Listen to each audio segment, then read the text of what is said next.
अभी तक मैंने काफी स्ट्रीम्स गालिब के साथ की हैं, तो उनका मैं सिर्फ खुलासा आपको ये बताऊं कि स्टैंडर्ड नैरेटिव है that they are originating from Mecca. लेकिन मैंने पर्सनली भी जो जगहों को एक्सप्लोर किया, when I used to live there, अब तो नहीं रहता मैं, जब मैं रहता था मैंने उसको एक्सप्लोर किया, और मेरी इस पे रुझान ये है कि they are starting from Damascus, they are not starting from Mecca itself. और और ये इवन जो पेट्रा, नहीं, ये पेट्रा का भी नॉर्थ है मेरे अंदाजे के मुताबिक। right. लेकिन इसमें कुछ डिटेल्स आर्ग्यूमेंट्स है जो मैंने इस पे गालिब के साथ मैंने सुना, मैंने वो उनका सुना है, मैंने बल्कि इनको यही कहा था अभी गालिब से, मैंने यही कहा था कि मैंने आपकी वो स्ट्रीम देखी थी जिसमें आपने वो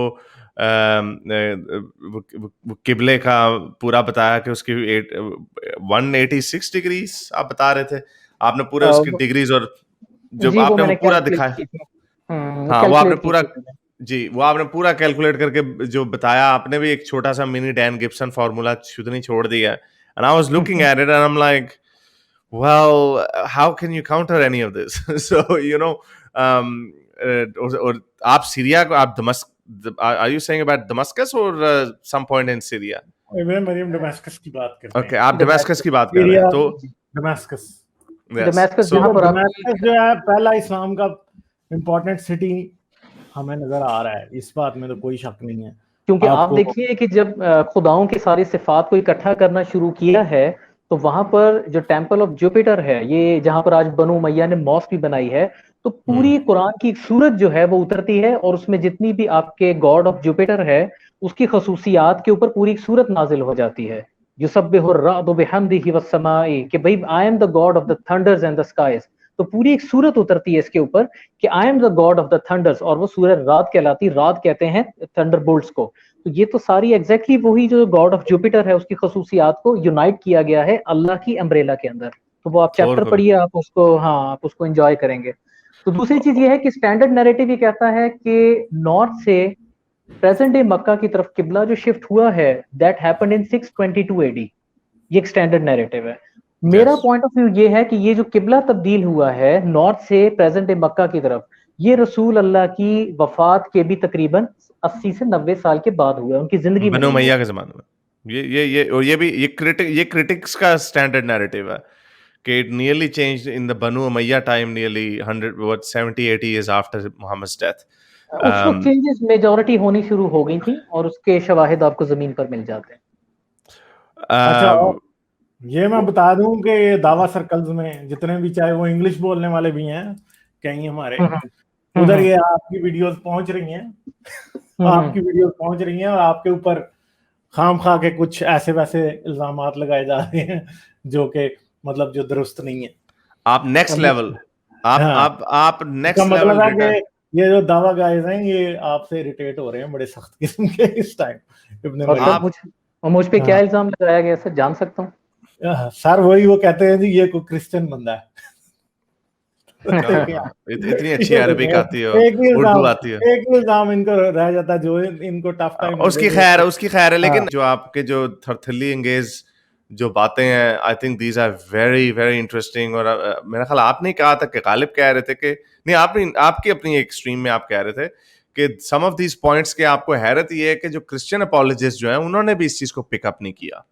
yes, exactly they didn't pick those points, क्योंकि जो जिस तरह एक स्टैंडर्ड नैरेटिव बिल्डअप होता है मुस्लिम्स का, उसी तरह अपॉलजिस्ट का एक बिल्डअप होता है, and they just keep going with that. वो उसको कभी रिफ्रेश नहीं करते, वो दोबारा देखते नहीं है कि भाई इसमें कुछ मजीद चीजें तो नहीं है। तो इसलिए जैसे किबलतैन की मैंने बात की थी कि उस पर कोई सवाल नहीं उठाता कि उसका दूसरा किबला कहाँ पर है। सर इसकी एक बड़ी वजह है, क्रिश्चियन अपॉलजिस्ट क्यों नहीं वो नैरेटिव बिल्ड करेगा। क्रिश्चियन अपॉलजिस्ट का जो मकसद है ना, वो अपनी क्रिश्चियन ऑडियंस को ये बताना है कि हमारा मजहब बहुत अच्छा है और इनका बहुत खराब है, इसलिए वो कभी भी जेन्युइनली इस्लाम पे रिसर्च नहीं करते। उनकी अपनी बायस होती है, वो उसमें ही अटके रहेंगे। इसके लिए एक फ्री थिंकर बंदा ही चाहिए जो देखेगा चीजें। आप देखिए सर कि मैंने डॉक्टर जेस में जो है कि कुछ मैंने स्ट्रीम्स देखी, ज्यादा नहीं, वो जिस यार्डस्टिक के ऊपर हिस्टोरिसिटी ऑफ मोहम्मद को जज करते हैं, अगर वो इसी यार्डस्टिक के ऊपर हिस्टोरिसिटी ऑफ जोसेफ, वो जोसेफ को जज कर लें, तो वो इजिप्ट के अंदर पूरा सन्नाटा मिलेगा, there is no Joseph in Egypt. उसके कहाँ है वो महल, कहाँ है? तो क्लेम किया जाता है ही वाज इन अथॉरिटी, तो वो अथॉरिटेटिव पोजीशन में आप दिखाइए कि where is Joseph in Egypt.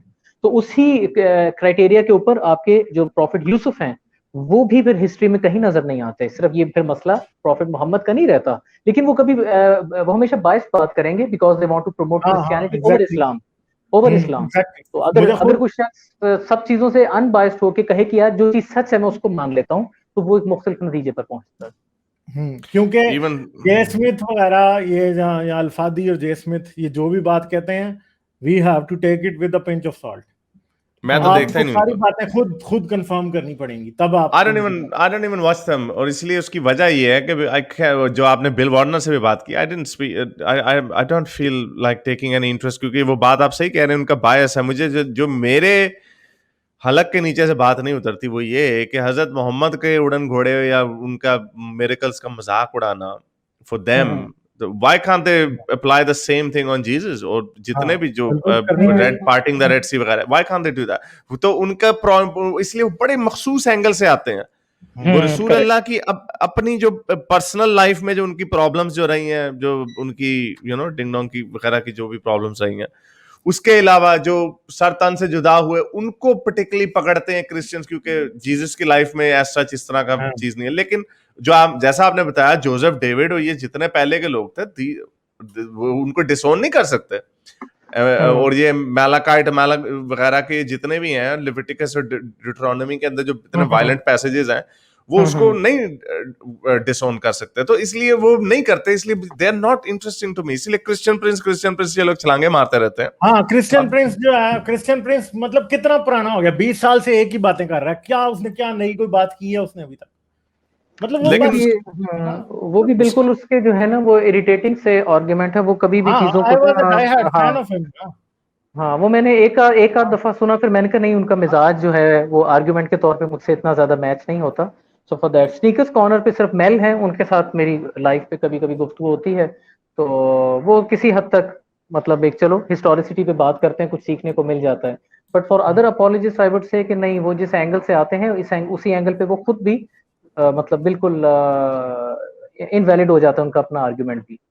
तो ये पॉइंट है सर। बहुत आपकी रिसर्च और जो कमांड है, I am very impressed by that. I am not the only one, I think a lot of people are impressed by that. Thank you so much, I am humbled for that. और कोई अगर मुझे Christian कहता है तो वो बता दे, मैं कभी अपनी ओए यार छोड़े ये नहीं, मैं तो हम तो हंस रहे हैं ना इस बात पे उसको छोड़े आप। वो महसूस हो रहा हूं सर इस बात से, क्योंकि लोग मेरे नाम इब्ने मरियम से गालिबन ये समझते हैं, बट आई वुड से that's my real name, that's my real name. वो उसको छोड़े आप। इब्ने मरियम जो नाम है वो कोई जीसस की प्रेज में रखा हुआ है, असल में ये मसला है। तो चलें, बहुत शुक्रिया आपका Ibne Maryam, thank you very much, you most welcome, any time you can come. और इंग्लिश के चैनल पे भी संडे को, अगर इस संडे को आपको मौका मिले तो प्लीज आइएगा। Thank you. मेरे इस नेक काम को जारी रखने के लिए मुझे पेपैल या पेट्रियन पे जरूर सपोर्ट कीजिए, ताकि मैं अपना पैगाम ज्यादा से ज्यादा लोगों तक पहुंचा सकूं।